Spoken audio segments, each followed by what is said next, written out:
기도하십니다. 하나님 아버지, 오늘도 저희들에게 건강한 하루를 주시고 하나님의 전에 나와 기도하고 하나님 만날 수 있도록 이끄시니 감사합니다. 또 감사의 예물 들고 나와 바치는 성도들 일일이 인쳐서 영광 받으시고 복을 더 부어 주옵소서. 넉넉히 부어주사 복이 되는 인생의 승리가 있게 하여 주시옵시고, 오늘도 하나님의 말씀으로 우리 가운데 임하시옵소서. 예수님의 이름으로 기도합니다. 아멘. 네. 오늘 창세기 25장 21절부터 23절 속에는 두 종류의 기도가 들어 있습니다. 하나는 이삭의 기도요, 다른 하나는 리브가의 기도입니다. 이삭의 기도는 어떤 기도입니까? 이삭이 리브가와 결혼을 해서 20년 동안 살고 있는데 아기가 없습니다. 2년이 아니고 20년 동안이나 아기가 없어요. 그래서 이삭이 한두 번 기도했겠어요. 근데 여기 보면 이삭이 간구하며, 하나님께 간구하며, 간구 기도가 들어있죠. 간구 기도라고 하는 것은 내게 뭔가가 필요해서 하나님께 달라고 하는 기도가 간구 기도라고 부릅니다. 그래서 이삭은 20년 동안 기다려도 아기를 주시지 않으니까 아마 여기 간단하게 기록은 나왔는데 작정하고 기도했을 것 같아. 그죠? 20년 동안 가볍게 기도하는 건 한두 번 해봤겠어요. 근데 여기는 간구했다. 아주 간절히 구했다. 이제. 그래서 어쩌면 작정하고 기도했거나 금식 기도했거나 말이죠. 철학 기도했거나 하여튼 세게 하나님께 간청하고 기도한 것 같아. 그랬더니 20년 동안 아기를 갖지 못했는데 이삭의 이 간구 기도를 하나님이 들으시고 응답하시고 마침내 그 안에 리브가에게 아기를 주셨어요. 그래서 잉태하게 되었습니다. 할렐루야. 우선 여기에서 이 말씀까지만 가지고 우리가 먼저 은혜 받을 것은 하나님께 간구하면 하나님 주신다. 할렐루야. 그래서 여러분 어떤 경우라도 우리가 하나님께 기도 못할 일은 없어요. 큰 것도 작은 것도 하나님께 기도하는 겁니다. 기도해서 하나님의 응답을 받는 그런 인생들이 되고 가정들이 되고 또 교회가 되기를 축원합니다. 근데 이제 리브가가 임신을 해서 태중에 아이가 이제 놀기 시작하니까 리브가에게 하나의 불안이 생겼어요. 왜냐하면 태중에 노는 아이의 모습이, 움직임이 이게 이상해요. 기록에는 두 아이가 싸우는지라, 서로 태 속에서 싸우는지라 기록은 이렇게 벌써 나와버렸는데 사실은 두 아이가 싸우는지 세 아이가 싸우는지 그 당시에 리브가로서는 알 수가 없어요. 알 수가 없고 이건 후대의 기록은 그렇게 해놓은 거예요. 두 아이가 실제로는 싸우고 있었죠. 그래서 리브가가 자기 태에 임신 중에 있을 때 아이가 노는 움직임을 느낄 때 이게 좀 이상하다. 왜 그럴까요? 이제 때로는 주먹이 이렇게 움직이기도 할 거 아니에요? 주먹이 한꺼번에 아무리 많이 움직여도 한꺼번에는 두 개만 움직일 텐데, 둘이니까 세 개가 움직이는 것 같기도 하고 네 개가 움직이는 것 같기도 하고 이게 이상하단 말이에요.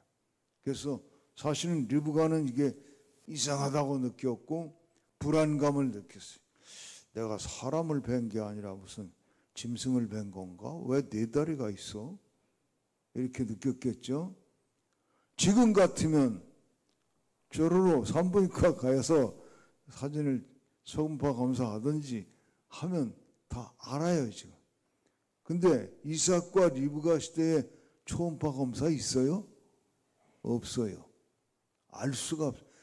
그 시대에는 태어나기 전에는 아무도 몰라요. 그러니까 태중엔 아이가 노는 게 좀 복잡한 것 같고 그러니까 리브가는 불안감을 느낄 수밖에 없죠. 그래서 그가 이르되 이럴 경우에는 내가 어찌할꼬 하고 가서 여호와께 묻자온대. 이렇게 내가 불안만 할 게 아니라 이게 왜 그런가, 이게 정상인지 아닌지 또 무슨 일인지 하나님께 물어봐야 되겠다. 태어날 때까지는 알 수가 없어요 사람은. 근데 불안하니까 이걸 하나님께 물어봐야 되겠다.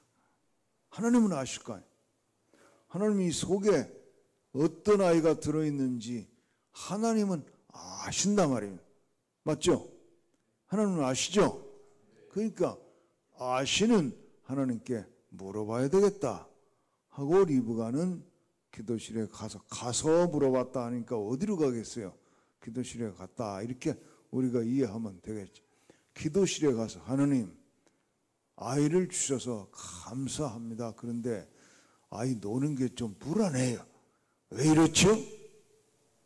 이제 하나님께 물어봤어요. 하나님께 물어봤더니 하나님이 가르쳐 주셨어요. 두 국민이 내 태중에 있구나. 뭐 쉽게 말하면 쌍둥이가 있는 거야. 쌍둥이가 있고 두 민족이 복중에서부터 나요. 이게 보통 쌍둥이가 아니라 아주 좀 차이가 나는 두 민족의 조상이 될 거다. 둘 쌍둥이로 말미암아 두 갈래의 민족이 형성될 것이다. 이렇게 가르쳐 주시고 그 다음에 이 족속이 저 족속보다 강하겠고 쌍둥이는 쌍둥이인데 똑같은 애들이 태어나서 똑같은 운명이 아니라 차이가 난다. 하나는 강한 족속을 이루게 될 거고 하나는 좀 약한 족속을 이루게 될 건데 심지어 큰 자가 어린 자를 섬기리라. 이 말은 먼저 태어나는 장자가 주인공이 아니고 차자가 주인공이 되고 큰 장자가 차자를 오히려 섬기게 되는 그런 운명을 타고 애들이 쌍둥이가 들어있고 태어나고 그렇게 만들어질 것이다. 하나님께서 리브가에게 그렇게 잘 가르쳐줬어요. 예, 그래서 우리는 리브가의 기도를 또한 배워야 되겠구나. 그렇게 깨닫게 돼요. 자, 리브가의 기도는 무슨 기도? 리브가의 기도는 바로 묻는 기도, 듣는 기도. 하나님께 물어보고 하나님께 들어봐.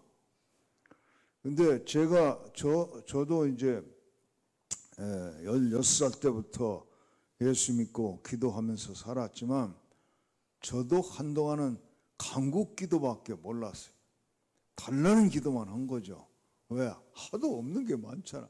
병 고쳐주세요. 먹을 것 좀 주세요. 대학도 보내주세요. 막 달라는 거. 이게 간국. 난 간국 기도해서 난 응답도 못 받은 게 거의 없어. 하나님은 우리의 간국 기도 다 주셔. 다 응답하셔. 할렐루야. 근데 기도라는 건 달라고만 하는 게 기도가 아니구나. 여러분 기도를 배울 때 세례문답에도 나왔던 것 같은데 내가 세례받을 때 기도가 무엇이냐 이렇게 물으면 목사님 뭐라고 대답해 주셨어요? 기도는 하나님과 하는 대화다. 맞죠? 그렇게 외우죠. 근데 진짜 여러분 하나님과 대화하세요? 기도실에 들어가서 30분이고 1시간이고 이것도 주세요, 저것도 주세요, 이것도 주세요, 저것도 주세요, 이것도 주세요 달라고 한참 하고서 안 주면 재미없어 그러고 나오잖아. 예? 내가 이런 글을 읽었어요. 어떤 병원에서 나온 잡지인데 의사가 썼어. 하루는 어떤 환자가 죽는 신용을 하고 들어왔다. 의사 만나러 이제 왔어요. 어디가 아프냐고 그랬더니 물어봤더니 머리끝에서 발끝까지 아픈 증세를 혼자 자기가 껴들 틈도 없이 혼자 아픈 증세를 막 30분 이상 얘기를 했다. 그리고 얘기가 다 끝났더니 얘기하다 보니까 시원하네. 다 나선 것 같네. 다음에 올게요 하고 나가더라. 마치 개신교도들이 기도하는 것처럼 그렇게 썼더라고. 그 의사도 교회 다녔거나 하여튼 교회 다니는 사람들 기도하는 그걸 빗댄 거야. 어떻게? 자기 아픈 거 의사 앞에 와가지고 아픈 거 막 30분 동안 혼자 얘기대하여 의사가 끼어들 시간도 없이 그렇게 얘기했더니 다 얘기하고 나니까 시원하고 나선 것 같네. 그러고 나갔대야. 마치 우리 개신교 기독교인들이 기도하듯이 우리 기도가 그렇다는 걸 또 꼬집은 거죠. 여러분 어떠세요? 하나님과 대화하는 기도를 하세요? 아니면 일방적으로 내 소원, 내 원하는 거, 내가 갖고 싶은 거 하나님께 막 혼자 하나님이 우리에게 말씀하실 틈도 없어. 그냥 달라고만 부지런히 그냥 달라고만 막 해놓고 줄 줄 믿습니다.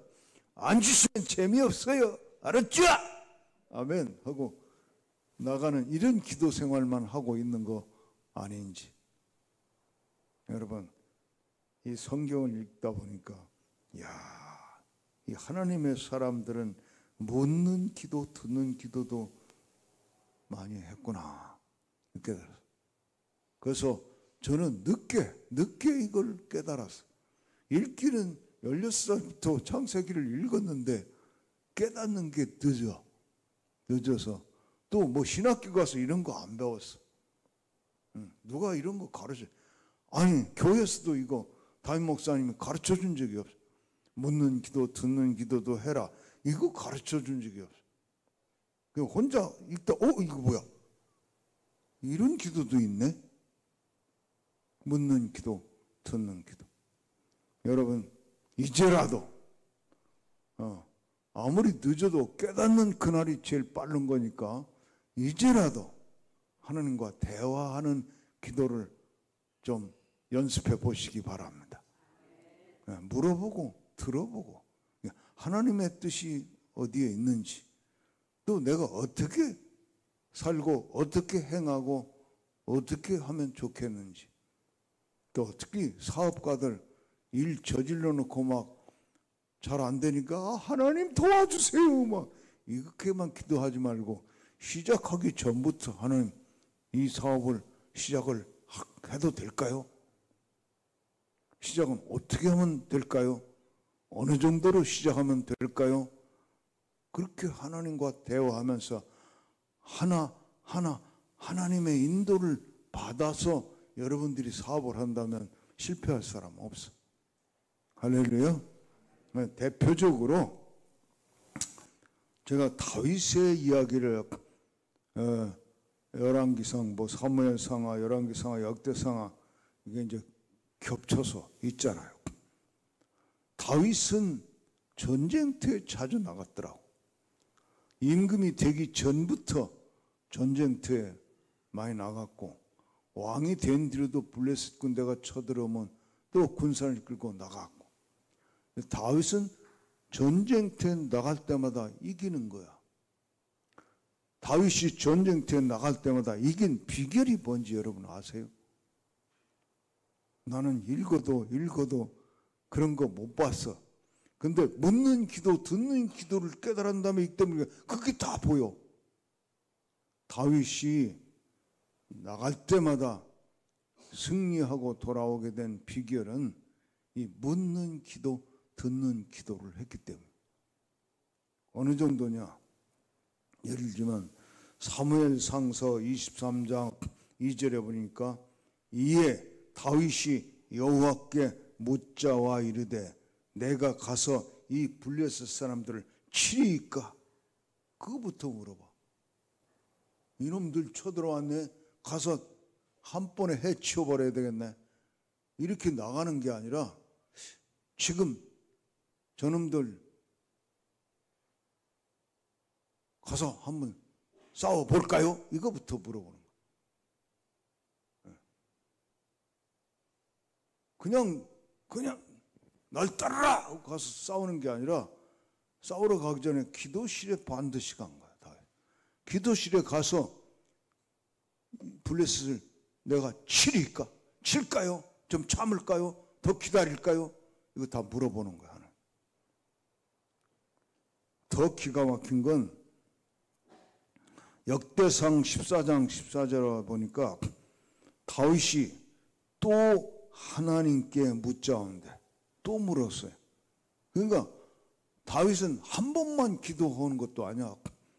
또 묻고 제대로 알아들을 때까지 묻고 기도하는 거야. 또 묻자와 가로되. 한 번 기도한 게 아니잖아. 또잖아. 또. 그런데 이번에는 하나님이 이르시되 마주 올라가지 말고 그들 뒤로 돌아 뽕나무 숲을 맞은편에서 그들을 기습하되.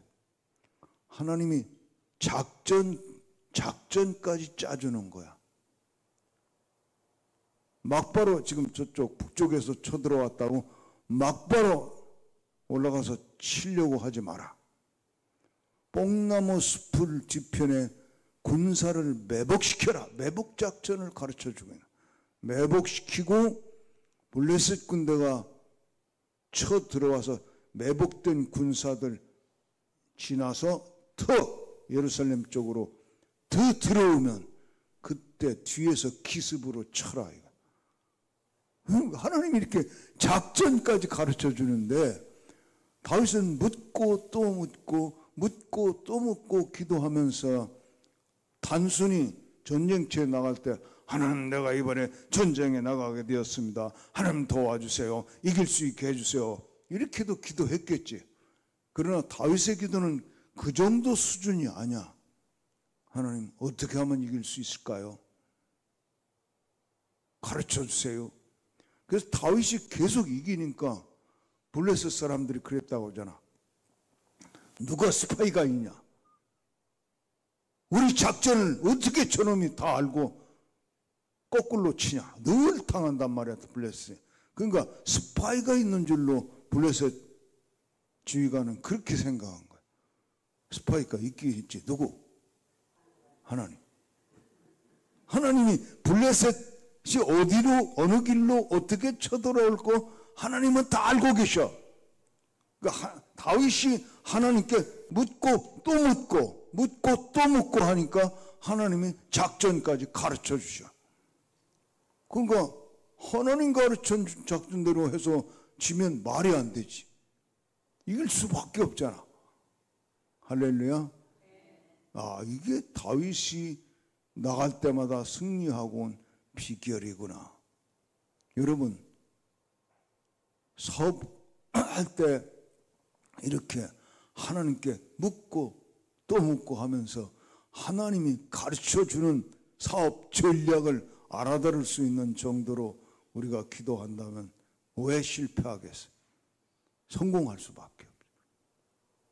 그런데 진짜 그렇게 하는 거예요, 우리가? 제가요, 한 번은 시진핑 중국 주석이 시진핑 씨가 들어서기 전에는 공산주의 중국이 교회를 인정하지는 않았지만 그냥 못 본 척하고 다 조사는 하고 다 알아요. 여기에 무슨 교회가 있고 어떤 선교사가 들어와서 어떻게 활동하고 있다. 중국 공안이 그거 다 알아요. 다 알지만 그냥 모른 척하고 그냥 지내줬어요. 눈 감아주고 했어요. 근데 시진핑이 들었으면서는 완전히 다 쫓아내버려요. 선교사다. 활동 못하게 아예 그냥 압박을 해가지고 다 나올 수밖에, 비자도 안 주고 막. 근데 시진핑 이전에는 공식적으로 기독교를 허락한다 이런 건 없어. 안 된다, 못한다 이렇게 해놓고 그냥 선교하고 전도하는 거야. 뭐 그거 뭐 다 우리가 알고 있으니까 문제가 되면 그때 때리면 되니까 이러고 그냥 묵인하고 있었거든. 그 시절인데 우리 한국에 있는 어떤 선교단체가, 그게 이제 비즈니스 선교하는 사람들이 있어요. 여러분 그 이랜드 창립할 때 지금 회장 누구지? 그 양반하고 둘이 같이 이랜드를 창립한 인물이 있어요. 그게 누구냐면 신현확 씨. 신현확. 이제 다 공개하는 애가. 근데 신현확이라는 이름으로 활동하지 아니하고 신갈렙이라는 이름으로 활동해. 그러면 이랜드를 창립하고 나서 이렇게 사업하다가 이 사명을 받아가지고 선교사가 되고 선교 단체를 만드는데, 처음에는 그냥 비즈니스 선교야. 비즈니스 미션. 그래서 목사로 선교사를 들여보내는 게 아니라 평신도들 그냥 비즈니스맨으로 들여보내가지고 주로 중국에 많이 들어. 중국에는 선교사는 이름으로 활동하기가 어려우니까 그냥 장사꾼으로 들여보내. 그러면 중국에 실제로 장사해. 겉으로는 장사다. 물건 팔고 가게 열고 해. 그렇지만 거기서 만나는 사람들 복음 전하는 게 그 선교사의 사명이고, 그 가정교회를 개척하게 하고 이렇게 하는. 근데 그 선교단체가 중국에 수백 명을 들여보냈는데 이제 그 중국에서 일하고 있는 선교사들 수련회를 하는 거야. 어디서? 중국 안에서. 중국 안에서 호텔을 빌려.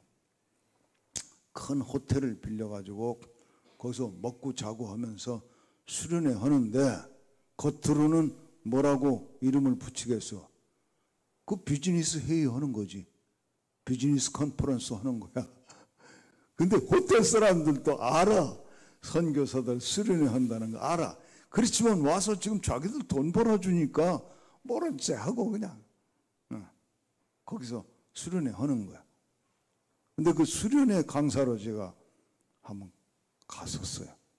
그래서 수련회를 3박 4일 동안 다 제가 설교하고 또 같이 마치고 이제는 하룻밤 자고 그 다음날 내가 귀국할 건데, 다 끝난 날 그날 저녁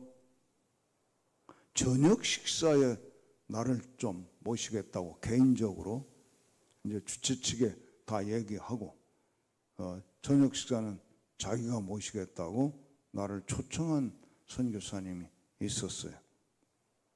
그래서 가서 저녁 식사를 함께 나누고 그리고 대화를 좀 했는데, 이분의 간증을 듣게 됐어요.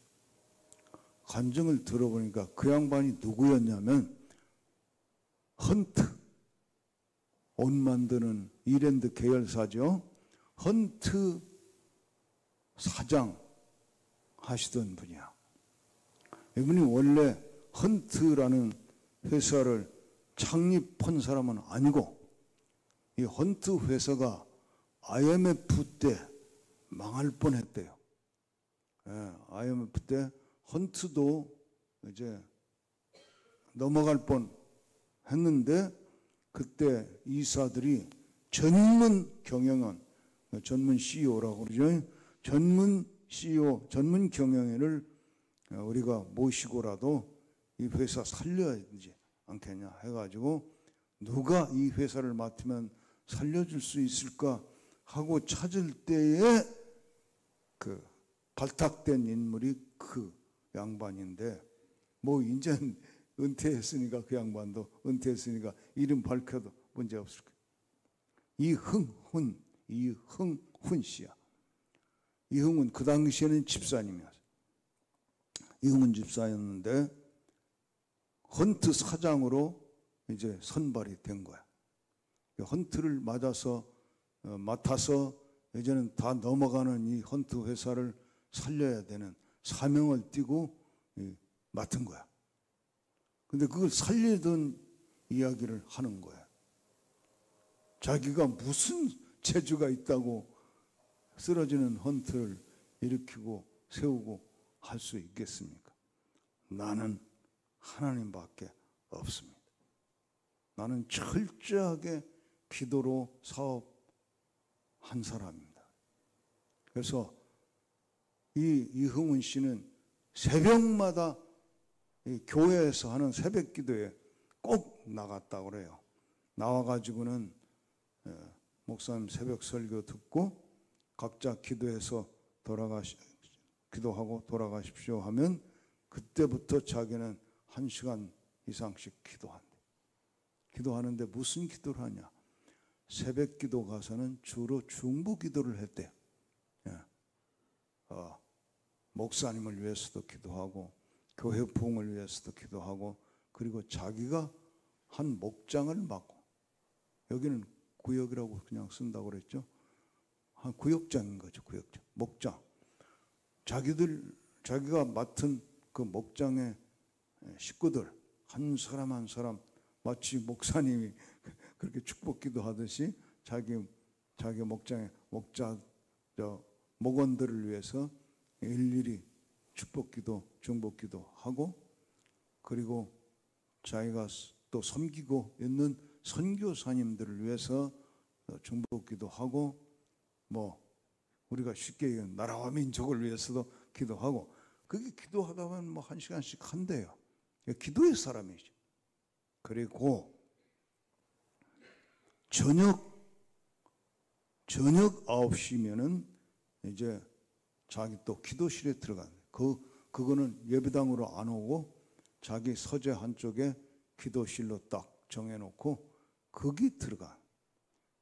저녁마다 기도하는데 이 사람은 저녁마다 그 기도실에 들어가서 1시간은 금방 간대요. 왜냐하면 그 저녁 기도는 무슨 기도를 하냐면 사업 얘기를 하나님하고 토론한대. 사업을 하나님 내가 이 헌트를 맡았는데 하고 이제 그 헌트를 어떻게 일으키면 되는지 하나님께 물어보고 들어보고 예를 들면 하나님 2026년도에 헌트가 세울 그 목표는 어느 정도 하면 달성할 수 있는 분량. 너무 욕심도 아니고 또 너무 찌그러진 계획도 아니고 이룰 수 있는 목표가 어느 정도 세우면 될까요?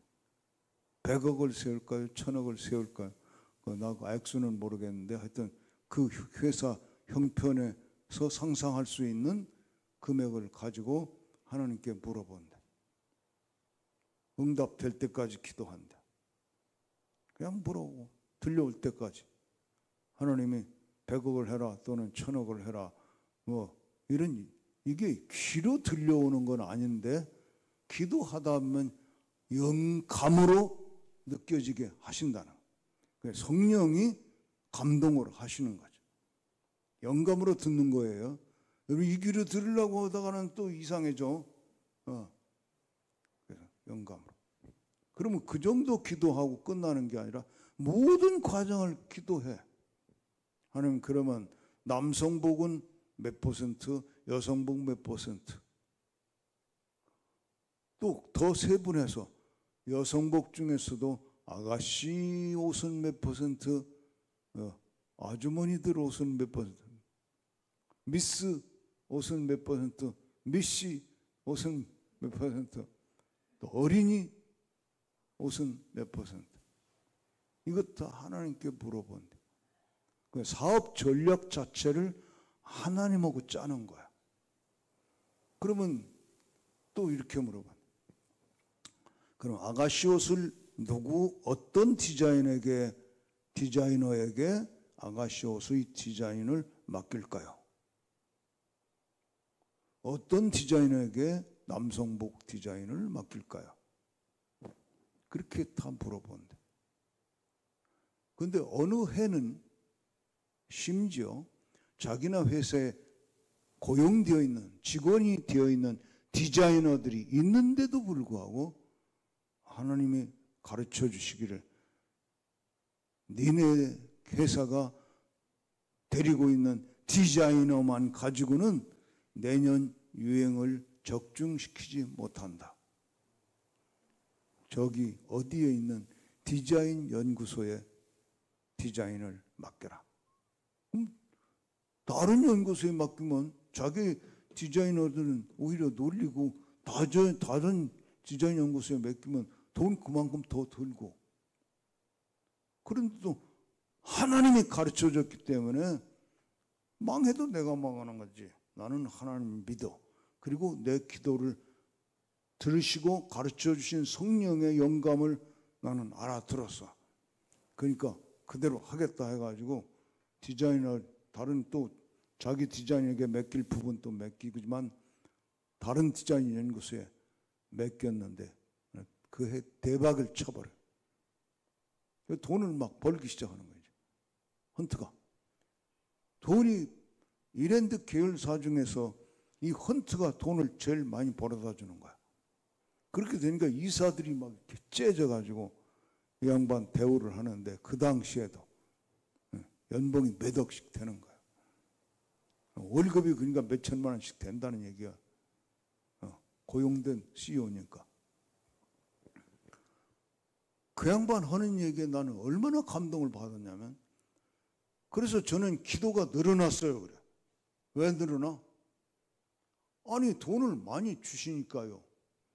우리 가정 먹고 살고 뭐 생활하는데 아무리 좀 넉넉하게 살아도 한 달에 500만 원이면 막 그 당시에는 한 달에 500만 원만 가져도 넉넉한데 왜 3천만 원, 4천만 원씩 하나님이 주실까? 그거 어디다 쓰라고 주는 건지 매일 또 기도하고 물어봐야 됐대. 이야, 여러분, 내가 이렇게 교회 집회 많이 다니다가 이제 식사 대접도 받고 하고 이렇게 대화하다 보면 그런 집사님들 내가 많이 만났거든. 내가 3년 전만 해도 돈을 긁어 닮았습니다.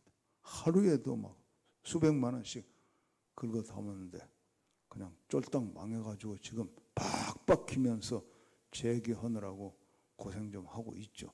나 이런 사람 많이 만났고. 왜? 하루에도 수백만 원, 수천만 원씩 긁어 담았는데 왜 망했어? 하나님 왜 이렇게 돈을 많이 주시는지, 어디다 쓰라고 주시는지 물어보지 않고 쓰니까 망한다고.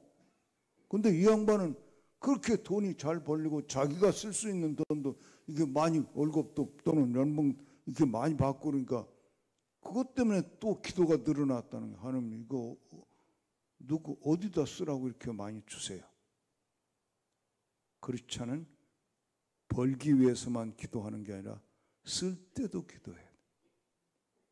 그래서 가장 가치 있게, 가장 보람 있게 쓸 줄 아는 그리스도인이 돼야지.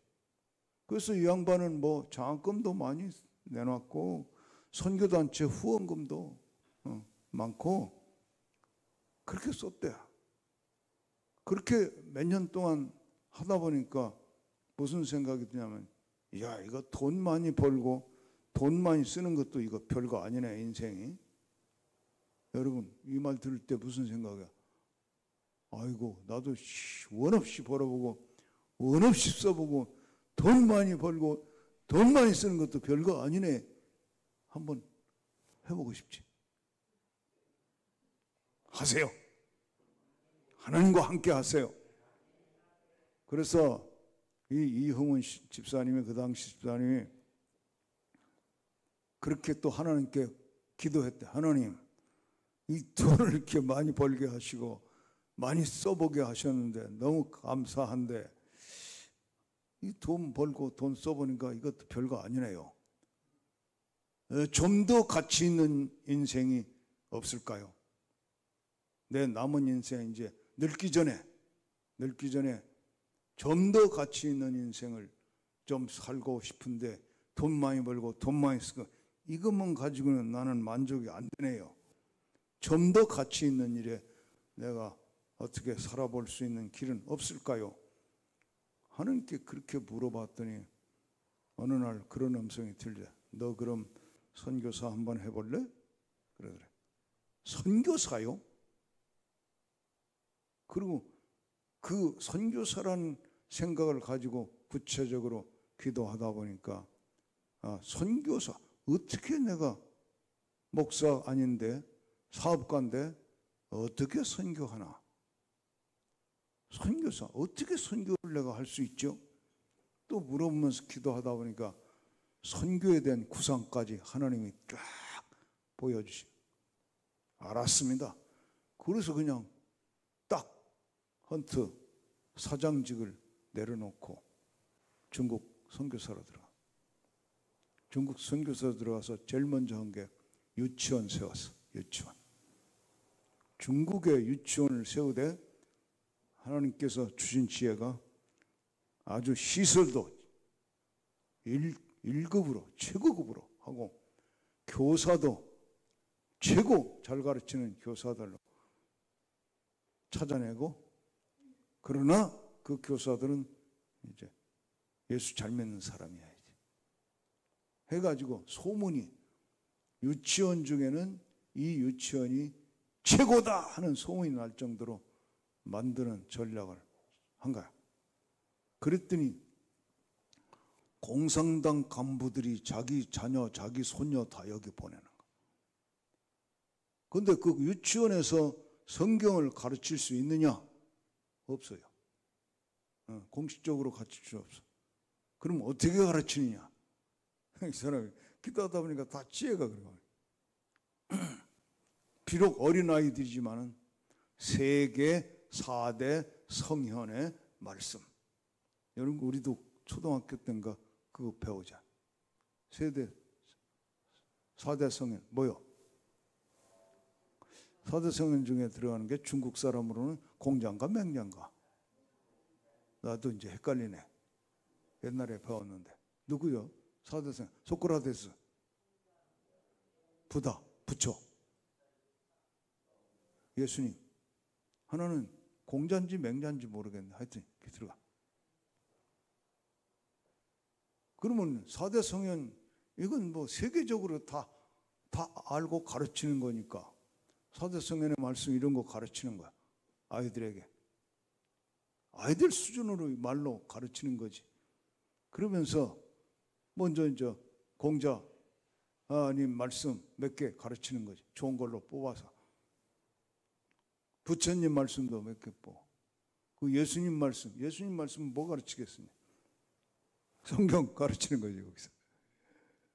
성경이라고 말 안 하지. 예수님이 말씀하셨는데 그 중에 너 온 마음을 다해서 너희 하나님을 사랑하라. 예수님은 하나님 사랑하는 것도 얘기하고 이웃을 내 몸과 같이 사랑하라. 이렇게 말씀하시고 그러면서 퍼센테지를 예수님 말씀을 더 많이 공자의 말씀 한두 개 하면 예수님 말씀은 5, 6개 이렇게 해가지고 그거 외우라고 애들한테 외우라고. 그 누구 말이 제일 많이 아이들에게 들어가는 거요? 예수님 말씀 제일 집어넣는 거. 그래서 커가지고 이런 성경 얘기 들을 때 거부 반응이 없도록 만들어서 전도 최소한도 준비 단계라도 제대로 해놓자. 이러면서 선교를 했어요. 그러다가 쫓겨났지. 시진핑 때문에 또. 나와가지고는 이분이 뭘 했냐면 탈북자 학교, 여명학교라고 탈북자 학교 교장 하다가 이제 나이도 많아지고 그래서 은퇴한 것 같아요. 그 얘기를 듣면서 야, 나보다 더 훌륭하구나. 나는 설교하면서도 하나님 무슨 설교를 할까요? 어떻게 할까요? 무슨 예화를 쓸까요? 일일이 이렇게 하나님께 물어보고 하는 그것은 그렇게 하지 못했는데 이 양반은 사업하면서, 평신도가 사업하면서 일일이 하나하나 하나님께 물어보고 들어보고 물어보고 들어보고, 그래서 성공했어. 그래서 저도 그때부터 오히려 거꾸로 평신도한테 배워가지고 하나님한테 열심히 물어보고 들어보는 기도도 하고 해요. 그랬더니 훨씬 사역이 열매가 더 좋은 거예요. 할렐루야. 여러분, 본죽 잡숴보셨어요? 본죽 아시죠? 여기도 차 타고 오다가 가다 보니까 본죽, 비빔밥, 본 설렁탕 이런 거 있대.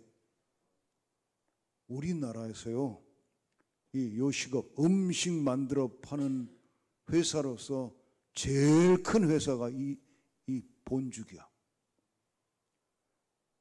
전국에 이 본죽 파는 지점이 제일 많아. 그리고 세계적으로 뻗어나가. 북경에 가도 있고, 동경에 가도 있고, LA 가도 있고, 이게 뻗어나가요. 아주 대회사가 됐는데, 여러분, 그 본죽 대표가 누구요? 최복희 권사님인데, 이 최복희 씨는 원래 사업가가 아니에요. 최복희 씨는 국문학과 출신, 시인이야. 시 쓰는 사람. 돈 버는 것과는 아주 먼 데서 성장하고 살아가던 사람인데, 이 남편이 사업가야. 남편이 사업가인데 우리나라 경제위기, IMF 등 경제위기를 만났을 때 남편 사업이 망해버렸어. 망해버려가지고 완전히 알거지 될 판이야. 그래서 이 국문학자가 시나 쓰던 여인이 먹고 살기 위해서 생활전선에 뛰어든 게 본죽 죽장사 한 거. 왜 죽장사냐? 사업 자금도 없어. 다 망해가지고. 사업 자금도 없으니까 자금 조금 들이고 시작할 수 있는 게 죽장사더래.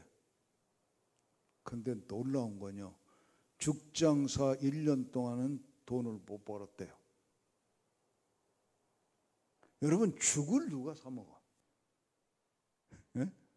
근데 이 최복희 씨는 그 시작한 지 1년 동안은 돈은 못 벌고 기도실에 들어가서 하나님께 기도하면서 물어보면서 들어보면서 기도만 했는데, 첫 해에 하나님께서 16가지 죽을 개발하도록 지혜를 주셨다. 그냥 쌀 끓여서 내는 죽만이 아니지. 야채죽, 고기죽, 전복죽, 하여튼 여러 가지 16가지 메뉴를 첫 해에 하나님께로부터 받았대, 이 사람. 기도실에서. 그러면서 두 번째 해부터 이 죽이 팔리기 시작하고 또 많이 팔리기도 하고 이렇게 점점 막 커지는데, 그래서 지금도 이 최복희 씨가 사용하는 그 사무실 옆에 기도실이 있어요. 근데 기도실에 팻말을 붙여놨는데 뭐라고 붙인지 아세요? 영어로 붙여놔요. 워룸이야. 워룸이 무슨 뜻이야? 워는 전쟁이야. 룸은 방이야. 그래서 워룸은 원래 영어에서 뭘 의미하냐면요, 전쟁터에 나가서 싸울 때, 적군과 싸울 때 거기 전쟁터에 나가 있는 그 군인들의 참모들이 모여서 작전 회의하는 방이 워룸이에요. 작전 회의실이 워룸이에요. 그러면 최복희 씨가 기도실을 워룸이라고 붙였으면 그 뭐 하는 방일 것 같아요? 작전 회의실이야. 누구하고? 최복희 씨는 자기네 회사 임원들하고 그 방에 들어가서 작전 회의하는 게 아니라 하나님하고 사업 전략 짜는 방이 워룸이야. 기도실이. 할렐루야. 그래서요, 이 양반의 간증을 내가 듣고 TV 인터뷰하는 걸 봤는데, 다 인터뷰 그 얘기 다 하려면 오늘 아침 먹으러도 못 가잖아. 그래서 딱 줄이고 마지막에 인터뷰하는 그 사회자가 이 최복희 권사님에게, 그러면 권사님의 이 본죽 사업이 성공한 성공 비결을 묻는다면 뭐라고 대답하실 수 있습니까? 이렇게 묻니까 딱 세 가지 얘기해요. 첫째, 사명감. 둘째, 비전. 셋째, 성령 충만. 나 그래서 어느 선교사하고 인터뷰하는 줄 알았잖아. 사명, 비전, 성령 충만. 그러니까 사회자가 그 조금만 설명을 해주세요. 사명은 무슨 사명입니까? 사명이 뭐냐? 자기 남편이 사업을 하다가 IMF 때 완전히 망해버렸는데 그때 받은 고통은 정말 이길 수가 없다. 그런데 그때 깨달은 게 뭐냐면 우리 회사가 망하니까 우리만 망한 게 아니라 그 회사에 함께 일하던 모든 직원들이 다 망해버려. 그래서 자기는 비록 작게 죽장사로 시작해서 지금 커가는 중이지만 나는 절대로 사업을 실패해서는 안 된다는 사명감이 생겼다. 왜냐하면 우리 회사에 딸린 식구가 지금 몇만 명. 나 숫자는 잊어버렸어. 그러니까 이 본죽 회사에 딸린 숫자가 아마 전체 지점에 있는 사람들까지 치면은 이거 수십만 명 될 거 아니야. 내가 망하면 수십만 명이 다 망한다. 그러면 우리가 망해서 받은 고통 그들도 다 받아야 돼. 그래서 그들을 고통받게 하는 건 내가 할 일이 아니고 그들이 행복하게 하는 게 내 사명이다. 그러니까 이 최복희 씨는 진짜 크리스찬 정신이 있는 거죠. 혼자 잘 살면 된다 이게 아니야. 자기 회사 본죽 지점까지 다 같이 흥해서 다 같이 잘 살고 다 같이 행복해야 된다는 사명감. 그게 이제 사장의 사명이에요. 그래서 절대로 실패하지 않기 위해서 매일 나는 기도하고 매일 하나님께 어떻게 하면 좋으냐고 물어보고 매일 하나님과 회의를 하고 그러면서 지금까지 오고 있다. 그럼 비전은 뭐냐? 내가 이 간증을 일부러 하는 게 말이에요. 여러분 이런 건 좀 그 사람 본받으면 좋은 거야. 비전은 뭐냐? 사업을 하다 보니까 비전이 생겼는데 이 사업을 키워서 돈도 많이 벌어야 되겠다. 벌어가지고 뭘 하면 좋겠느냐? 선교 사업. 또 아프리카 지역을 비롯해 아시아 일부 굶어 죽는 아이들 먹여 살리는 일. 그걸 해야 되겠다는 비전이 왔다. 그래서 그걸 이루기 위해서는 더 열심히 기도하고 더 열심히 일하고 그렇게. 그래서 결국 그 양반이 두 개의 재단을 만들었잖아요. 하나는 본 미션 펀드, 본 선교재단. 또 하나는 본 러브 펀드, 본 사랑재단. 두 개의 재단이 지금 그 최복희 권사님 사업을 통해서 만들어져요. 제가 네팔에 선교사 수련회 인도하러 갔다가 거기 신학교를 하나 방문하게 됐는데 가서 들어보니까 그 신학교 건물 바로 그 본 미션 본드에서 지어졌다고 그러더라고. 세계 각처에 이런 선교 활동을 하고 있어요. 여러분 기왕에 여러분이 사업을 하신다면 그렇게 하고 싶지 않으세요? 복이 되는, 어제 저녁 설교한 대로 말하면 복이 되는 사업가. 그럼 세 번째, 왜 또 성령 충만이냐고. 아니 사업하는데 성령 충만이 왜 필요합니까? 뭐라고 대답한지 아세요? 성령과 하나 돼서 매일 성령과 교통하고 성령께 물어보고 성령 가르쳐주는 걸 알아듣고 하려면 성령 충만해야 돼. 성령 충만해야 사업을 성공시킬 수 있다는 거. 이게 진짜 크리스찬 사업가 아니에요? 여러분 왜 혼자 뛰어다니냐고. 에? 열심히 하는 건 좋은데 왜 혼자 열심히 하나님하고 함께하라.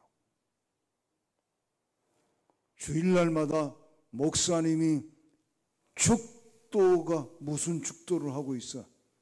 주 예수 그리스도의 은혜와 하나님 아버지의 사랑과 성령의 교통하심이 함께 있을지어다. 성령의 교통하심이 뭐야? 성령의 교통하심이 뭐 택시 타고 가는 거요? 성령과 대화하는 거야. 교제하는 거야. 성령님과 소통하는 거야.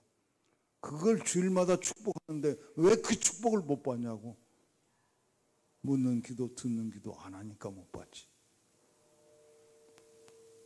다 성경을 보면 우리의 신앙생활은, 우리의 영적 삶은 그 수준까지 가서 하나님하고, 말하자면 하나님하고 알콩달콩 사는 거야. 할렐루야. 이게 그리스도인의 감격스러운 인생입니다. 그러려면 자주 기도실에 들어가라고. 기도실에 들어가서 하나님께 자주 물어보고 가르쳐주는 대로 하고, 또 시키면 순종해야지. 하나님이 시키는 건 내가 손해 봐도 순종하는 거야. 그래서 하나님과 성령으로 교통하며 대화하며 진짜 우리가 하나님 하며,